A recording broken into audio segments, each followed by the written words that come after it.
Consolidação do paradigma modernista na poesia. Concretismo e neoconcretismo. Olá! Nessa aula, a gente vai procurar entender como que se estruturou a poesia brasileira depois da consolidação das técnicas modernistas. É importante notar que o movimento da poesia entre o final da década de 1940 e a década de 1980 pode ajudar a compreender também a literatura contemporânea. Então são coisas ligadas, são fenômenos ligados que a gente precisa entender. A gente está falando aqui em datas aproximadas, né? Mas por quê? Porque entre 1940 e 1950 há uma série de fatos que podem indicar os rumos seguidos posteriormente pelos poetas. Então, primeiramente, a gente vai observar uma linha do tempo a fim de analisar alguns desses acontecimentos e vamos tentar nos localizar na cronologia aí. Então, 1942 é o início da produção do João Cabral de Melo Neto. Mas em 1945 sai O Engenheiro, desse mesmo poeta. E é esse livro, essa obra, que marca mais fortemente o aspecto construtivo da sua poesia, que vai influenciar depois a poesia concreta. Em 1958, acontece a publicação do Plano Piloto para a Poesia Concreta, que dá início a esse movimento. Em 1959, então logo depois, acontece a publicação do Manifesto Neoconcreto. Em 1975, publica-se a antologia 26 Poetas Hoje, que é a antologia da poesia da geração mimeógrafo, que foi organizada pela Heloísa Buarque de Holanda. Então, novas propostas para a poesia e grupos em torno de projetos comuns é algo muito comum nesse momento, E é isso que se inicia e vai crescer até a década de 1980. Na década de 1980, e aí a gente está falando de uma hipótese que é citada pelo poeta e crítico Marco Ciscar, a poesia passa a carecer de uma ausência de projeto coletivo. Então vejam, depois da ditadura, quando você tem a abertura, parece que não tem mais interesse nesse projeto coletivo. Isso demonstra o quanto esse projeto foi importante para a poesia antes da década de 80. Então as teorizações em torno do destino da poesia, os projetos coletivos, a poesia concreta, a poesia dos Centros Populares de Cultura, CPC, que eu às vezes vou chamar aqui também de poesia CPCista, e a produção da geração mimeógrafo, ou também, como a gente chama, dos poetas marginais, tá?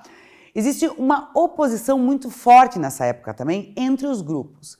Mas, na verdade, se a gente for pensar, esse tanto de grupo lutando contra si é um fenômeno comum, Você tem propostas de organização coletiva que pensam a função social da poesia, e isso se define na mente dos produtores de poesia. Então, a partir de 1980, segundo essa hipótese ainda do Ciscar, existe, na verdade, uma pulverização. E a gente vai ter mais projetos que são pessoais, e menos projetos coletivos. O que o Ciscar entende como ponto marcante para essa mudança? Primeiramente, a publicação dos poetas marginais por editoras. Na abertura política, você vai ter uma recuperação do mercado editorial e os poetas deixam de circular à margem do mercado e passam a ser publicados, ou em antologias, ou mesmo a sua obra completa, por essas grandes editoras. Então essa seria a primeira marca, Parece que morre aquele projeto de ser contra o sistema que existe na poesia marginal. O segundo ponto mencionado aí, que seria esse sinal para o Marco Ciscar, é que em 1984 sai o poema Pós-Tudo, do Augusto de Campos, E é o poema em que ele vai declarar esse fim do desejo de mudar tudo que existia ali na poesia concreta. Então, isso demonstra, talvez, que o próprio Augusto de Campos, esse grande nome da poesia concreta, cansou desse projeto coletivo que diz o que a poesia deveria fazer.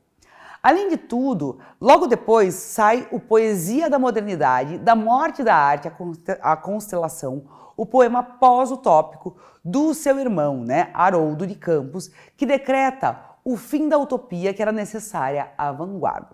Então, para o Ciscar, isso é um sinal do esgotamento dos paradigmas de uma época, dessa época, que a gente viu acontecer antes. Então, o tema dessa aula, portanto, é: que paradigma é esse que acaba a partir da década de 1980? Mas antes da gente entender o paradigma, a gente precisa pensar num primeiro nome fundamental para que haja essa construção. E esse é o nome do poeta João Cabral de Melo Neto. João Cabral de Melo Neto. João Cabral de Melo Neto, pernambucano, nascido em 1920 e falecido em 1999, foi poeta e diplomata. A sua obra poética foi considerada uma das mais densas e relevantes do seu tempo. Além da poesia, o João Cabral produziu importantes textos de crítica literária. O João Cabral é um poeta anterior ao grupo concreto, mas ele é reconhecido pelo concretismo, pelos poetas concretos, como um antecessor. Então eles vão dizer que eles se miraram no exemplo do João Cabral. Mas é bem importante a gente pensar qual é o aspecto da poesia do João Cabral que é exaltada por esse grupo concreto, né? Bom, o que eles viram nessa poesia? O poder construtivo. O que é o poder construtivo? É a supervalorização do controle formal e o controle do subjetivismo, da confissão, do biografismo, né? Então a poesia não é mais o lugar de ficar aí falando de sentimentos, né? Da sua subjetividade. Você tem que tentar buscar um antissubjetivismo. E por isso que para o Luiz Costa Lima, que é um importante crítico brasileiro, o João Cabral é um antilírico, porque ele seria um lírico não lírico. Se a gente pensar, né, em lirismo aí como subjetividade ou confissão. O início da obra do João Cabral é A Pedra do Sono, de 1942, que tem uma série de imagens de tendência surrealista. Primeiramente, vão associar o João Cabral à poesia da geração de 45, né? Então a crítica vai dizer, ele faz parte da geração de 45. Mas o que foi essa geração de 45? Tá? Só para a gente entender, porque realmente são muitos grupos. Esse grupo de poetas ficou conhecido por certo conservadorismo poético, pelo menos declarado, né? Segundo Ledo-Ivo, essa revolução poética, capaz de superar a desatualização dos remanescentes modernistas, iria ocorrer pelo retorno a ferramentas mais tradicionais de versificação. Ainda que as fontes declaradas, né, da geração de 45 fossem modernas, o seu uso, que era declarado e às vezes na prática, visava a construção de uma expressão poética mais conservadora e muito alheia àquela iconoclastia, né, que tinha sido legada pelo primeiro modernismo. Então, voltando a Cabral, né? Primeiro associado à geração de 45, e depois ele vai ganhar essa imagem do poeta engenheiro, principalmente, né, a partir do livro O Engenheiro, de 1945, mas também com a Psicologia da Composição com a Fábula de Anfion e a Antíode, que sai em 1947. Essa poesia, né, desses livros é uma poesia distante da inspiração e da confissão. A Antíode vai ser, na verdade, que é um poema, né, do João Cabral, vai ser uma fonte importantíssima para os concretos. Então eles vão eleger exatamente, né, a Antíode como o seu, quase um manifesto, e a geração de 45 como seu contraponto, então o seu inimigo, né? O inimigo, e olha, isso é uma ironia muito interessante, né? Se a gente for pensar. Porque, de um lado, né, você tem o João Cabral, primeiramente, sendo colocado pela crítica como um poeta da geração de 45. Mas rapidamente se corrige essa imagem e aí os concretos vão dizer, não, nós somos a favor do João Cabral e contra a geração de 45, né? Então, para ver como essas posições poéticas estavam se definindo nesse momento. Então, o próprio João Cabral vai separar a sua obra em duas vertentes. O que, de certa forma, foi assumido por parte da sua primeira fortuna crítica. Então, muitos dos críticos vão dizer assim, não, essa divisão é uma divisão importante para pensar a poesia dele. De um lado estaria a poesia mental, que está lá em poemas como a Antíode, e de outro lado estariam os poemas para vozes. Aquilo que o João Cabral chama, né, de poemas para vozes são os poemas que são colocados como teatro, né? Que podem ser apresentados. Então, nesse segundo grupo, vão estar obras como O Rio, de 1953, ou Morte e Vida Severina, de 1955. Por exemplo, o Haroldo de Campos vai dar muito mais importância para esse primeiro grupo. Ele vai dizer, não, a poesia mais relevante, não desse jeito, né, mas vai dar menos importância na sua crítica para o segundo grupo. Só que essa divisão em si é problemática, já que a poesia social e a poesia construtiva no João Cabral, na verdade, se misturam, né? Então, é muito difícil a gente dizer que não existe uma questão na outra. Talvez você tenha só, na verdade, uma dominância.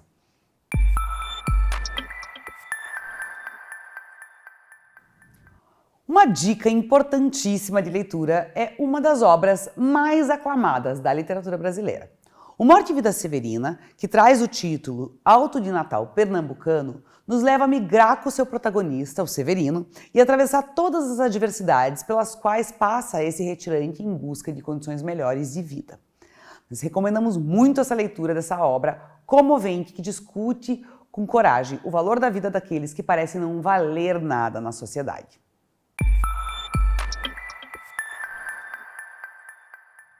Aliás, essa preocupação muito frequente com a incomunicabilidade da poesia moderna era uma preocupação do próprio João Cabral. E a gente pode perceber isso em alguns textos de crítica dele, como da função moderna da poesia e poesia e composição. 2 textos que ele discute precisamente isso. Então, essa divisão, entre os poemas para voz e uma poesia mais construtiva, mais mental, se colocou para a crítica da época. Mas, na verdade, ela é um pouco redutora para pensar a obra. Assim, para tentar perceber melhor essas tensões, vamos analisar agora um trecho de um poema que une crítica social e o caráter construtivo da poesia do João Cabral. Um poema chamado O Cão Sem Plumas, de 1950. Então vamos para a leitura. Vamos então à leitura do poema. O que vive é espesso, como um cão, um homem, como aquele rio. Como todo real é espesso, aquele rio é espesso e real. Como uma maçã é espessa, como um cachorro. É mais espesso do que uma maçã. Como é mais espesso o sangue do cachorro do que o próprio cachorro. Como é mais espesso um homem do que o sangue de um cachorro. Como é muito mais espesso o sangue de um homem do que o sonho de um homem. Espesso como uma maçã é espessa. Como uma maçã é muito mais espessa se um homem a come, do que se um homem a vê. Como é ainda mais espessa se a fome a come. Como é ainda muito mais espessa se não a pode comer a fome que a vê. Então a gente tem aqui, um jogo de definições e indefinições, Ele vai tentando definir e daí, só que essa definição se dá por mais e menos. Isso é mais que isso é menos que isso. Então, na verdade, você tem uma imagem que vai se definindo aos poucos. Por isso que a gente pode pensar aqui, no construtivismo dessa linguagem, que é uma constituição de uma realidade por meio da linguagem. O Capibaribe aparece aí como uma fecundidade pobre, que é uma expressão que está no poema, que mostra exatamente essa escassez, Então a gente tem esse sentimento desse rio como escasso, que não é o suficiente. O antissubjetivismo, essa coisa de você evitar um subjetivismo muito grande e principalmente o antissentimentalismo que aparece nessas estrofes, mesmo que o tema seja um tema pesado, como a fome, a escassez, é algo bastante marcante da poesia do João Cabral de Melo Neto e vai ter forte influência na produção posterior. Poesia concreta. Então vamos falar agora, finalmente, sobre a poesia concreta. Esse é um momento de intensificação da discussão a respeito dos rumos da poesia brasileira na década de 1940. A poesia concreta, ela nasce, na realidade, de dentro do clube de poesia, que era ligado à geração de 45, que, como a gente viu, é aí também o contraponto. Então, o que você vai ter aí? Você vai ter o encontro dos irmãos Haroldo e Augusto de Campos com o Décio Pinhatari. E a partir daí vai nascer o grupo Neugadres, que é o grupo ligado à poesia concreta. Em 1958 sai o plano piloto para a poesia concreta, que é o Manifesto. E o que eles vão defender nesse texto? O fim do ciclo histórico do verso, da unidade rítmico-formal, buscando, em substituição, o entendimento do espaço gráfico como agente estrutural. O que isso significa? Que existe a crença aí do poema como um mecanismo que se regula a si mesmo, Então, um mecanismo que funciona sozinho, você cria para que ele se autorregule. Antes, portanto, de comunicar algo exterior a ele, o poema precisa comunicar a sua própria forma. Então, não mais reduzida a um caráter temporal, Porque se a gente pensa no verso, o verso é temporal. Você lê um verso, depois você lê outro, Mas também o aspecto espacial passaria a ser considerado.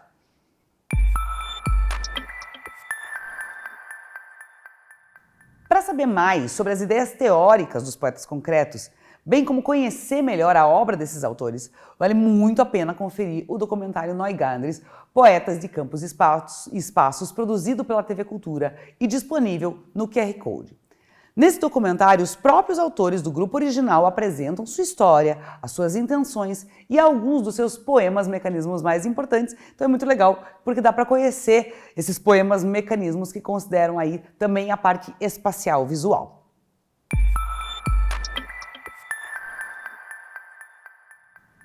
Para compreender a poesia concreta, é fundamental entender o contexto em que ela vai aparecer.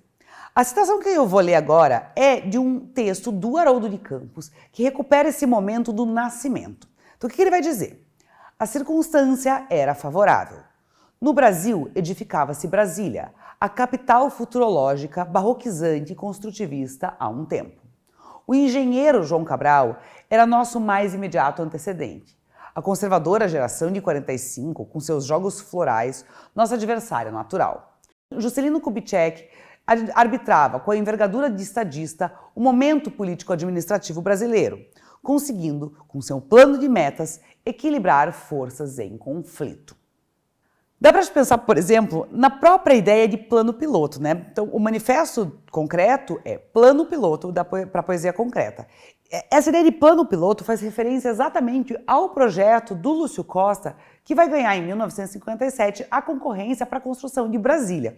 Então você tem aí, né, uma ligação entre arquitetura, política, muito forte. Além disso, a gente tem aí um desejo de modernização. E aí o que você vai ter por parte desses poetas concretos é uma interpretação bem particular do primeiro modernismo. Eles vão entender a influência cultural da seguinte maneira, né? O modernismo teria sido esse momento de atualização e é a hora de fazer uma nova atualização, né? Eles vão repetir esse verso. E essa influência cultural foi inegável mesmo, né? Eles conseguiram realizar, digamos assim, porque eles produziram crítica à tradução, teoria da tradução, que eles vão chamar, né, na verdade, não de tradução, mas de transcriação. Construíram verdadeiros artefatos poéticos e reinterpretaram bastante a história da literatura brasileira. Aliás, quanto a esse último ponto, é muito interessante de ver o tipo de interpretação que vai ocorrer nesse momento por parte dos concretos. Então, o que eles vão fazer? Eles vão fazer a eleição de um paideuma. Paideuma é um termo do Ezra Pound que vai pensar em quais foram os antecipadores das tendências. E eles vão olhar, na verdade, para a literatura, e não só para a literatura brasileira, né, para a literatura internacional também, e tentar pensar quem são os antecipadores das tendências concretas, né? Então eles vão pensar, por exemplo, no Mallarmé, no James Joyce, no Cummings, no Pound, como precursores. Mas eles também vão pensar em precursores brasileiros. Por exemplo, o João Cabral, né, claro, o dos poemas construtivos, não dos poemas para vozes, e os poemas minutos do Oswald de Andrade. Depois, isso vai se ampliar, né? Você começa com essa ideia de paideuma para dizer assim, dá, de certa forma, uma base histórica para a poesia concreta que você está produzindo, né? Então, olha, acho que começou, outros poetas começaram isso e a gente é um estágio mais, um estágio posterior, né, desse momento. E, em outro momento, você vai ter esse esforço de redescoberta de autores brasileiros que teriam antecipado preocupações próximas às dos concretos. Então, o que você vai ter aí, na verdade, é uma reinterpretação do cânone, né? Eles vão, por exemplo, repensar poetas como o Sousanderd, no livro Revisão de Sousanderd, dos Irmãos Campos, e depois no livro Revisão de Quilquerri, do Augusto de Campos, eles vão pensar esses dois poetas que eram poetas aí vistos como poetas menores, como antecipadores desse movimento que eles queriam criar, que eles estavam criando, que eles tinham criado. Finalmente, vale ressaltar que a obra dos concretos acabaria mantendo um importante diálogo com outras áreas, como a comunicação, a música, e influenciaria outros movimentos, muito, inclusive, o próprio tropicalismo, né? Mas há também uma reação forte ao concretismo.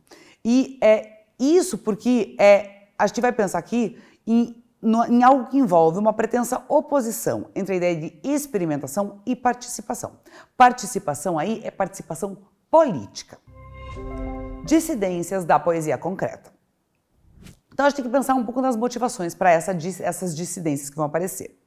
Primeiro, os pressupostos mais evidentemente estéticos, né? Então, o que acontece? Alguns desses grupos vão declarar uma rejeição ao caráter cada vez mais matemático do movimento concreto.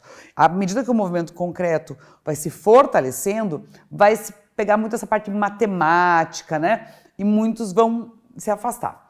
Além disso, há alguns posicionamentos que são mais radicalmente politizados. Então, assim, vai existir uma acusação por parte de alguns poetas, né, de alguns grupos dissidentes, dizendo assim, olha, a poesia concreta se alienou, né, da luta política no Brasil. Porque a gente tem que pensar também no nosso contexto, né? O plano piloto é de 58, mas depois do AI-5, você vai ter um endurecimento do regime. Então você vai ter mais prisões, desaparecimentos e mortes. Não dava mais, talvez, né, para muitos desses autores, para ficar, né, pensando no caráter matemático da linguagem. Então você vai ter, nesse momento, muitas cobranças, né, por parte dos poetas e até de alguns críticos, de posições menos centradas na forma literária. Aliás, em 1961, vai haver uma adição de um pós-scriptum ao manifesto por parte dos concretos. Eles vão colocar lá um PS, né? Que é a citação do poeta revolucionário russo, né, o Vladimir Mayakovsky. É uma citação dele dizendo, sem forma revolucionária não há arte revolucionária. Então, meio que tentando assumir aí que a revolução deles aconteceria pela forma. Mas isso demonstra muito bem as tensões desse momento, né? E também a discussão dos limites do experimentalismo. Na verdade, a gente tem que pensar que nesse momento o experimentalismo não se restringe ao grupo concreto, né? Então, em 1959, você vai ter o Manifesto Neoconcreto, que é assinado por um grupo de artistas que incluía o Ferreira Goulart e a Lígia Clark. Existe, né, entre esse grupo uma reação ao caráter muito prescritivo dos concretos e a ideia de que o conteúdo do poema deveria ser sua estrutura, né? Então existe essa dissidência. Os neoconcretos vão exaltar o caráter orgânico e eles vão buscar obras manipuláveis. Isso é bem evidente em alguns exemplos, como a obra Bicho, né, da Lígia Clark, em que você tem nessas placas, e essas placas são manipuláveis, você tem que manipular com a mão, e também os livros poema do Goulart, que são livros também que só funcionam via manipulação. Mas esses não são os únicos movimentos de dissidência à poesia concreta. Outros movimentos. Em 1962, sai o manifesto poema Praxis Manifesto Didático, que é datado de, na verdade, um ano antes, né? Ele sai em 62, do Mário Chamie. Em 1964, saiu Nova Linguagem, Nova Poesia, que é o manifesto da poesia semiótica do Luiz Ângelo Pinto e do Décio Pinhatari. Em 1967, você vai ter Poema Processo, do Vladimir Dias Pino e Álvaro de Sá. Então, o que a gente vê, né? Só por essa citação desses três manifestos. Esse é um momento de grande angústia formal, né? O que deveria ser a literatura? O que deve ser a poesia? Vamos fazer um manifesto, vamos fazer um novo grupo, né? A Iumina Maria Simon vai dizer que, na verdade, esse é um momento, e aqui é a ideia dela, né? De uma verdadeira batalha de poéticas, né? Então você tem várias poéticas lutando. Mas o texto da Iumina Maria Simon é muito amargo nesse sentido, né? Ela é muito dura com esses movimentos. Já o Benedito Nunes vai tentar apontar que o que há em comum entre todos esses movimentos é a crença na virtude transformadora da palavra poética. Então você tem aqui realmente a ideia de que a poesia poderia mudar as coisas. E aí vale ressaltar também a poesia dos CPCs, dos Centros Populares de Cultura, ou a poesia que chama de cepecista. A poesia cepecista vai para um outro lado. Então ela vai assumir que você pode buscar formas populares para tentar se reintegrar com o povo. Aliás, é muito interessante notar que entre 1962 e 1967, o Ferreira Goulart, que a gente já viu, né, que fez parte, inclusive, fez parte da poesia concreta, escreveu o Manifesto Neoconcreto junto com outros artistas, e entre 1962 e 1967, ele vai escrever 4 poemas de cordel ligados ao CPC, né? Então, uma poesia que tentava convencer o trabalhador a se revoltar contra um sistema opressor. Aliás, uma dica. A angústia formal do poeta maranhense Ferreira Goulart, que participou em menos de uma década da poesia concreta, do movimento neoconcreto e da poesia do CPC, tem uma de suas melhores realizações no extenso poema escrito no exílio durante a ditadura, em um momento pessoalmente doloroso. Em Poema Sujo, o Goulart dá uma bela demonstração sobre como as raízes da infância em São Luís ficaram marcadas na sua dicção poética, mesmo diante de tantas mudanças que viveu em sua vida. Então, para finalizar, vale ressaltar que essa oposição entre experimentação e participação, ou entre poesia experimental e poesia engajada, com o distanciamento histórico parece cada vez mais borrada.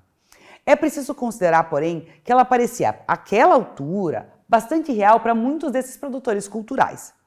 Nesse sentido, estudar a história da poesia dos anos de 1950 e 1960 exige que esses polos, talvez menos reais do que imaginados, sejam mencionados para a gente conseguir perceber como isso funcionou na cabeça desses produtores. Espero que tenha gostado da aula. Bons estudos!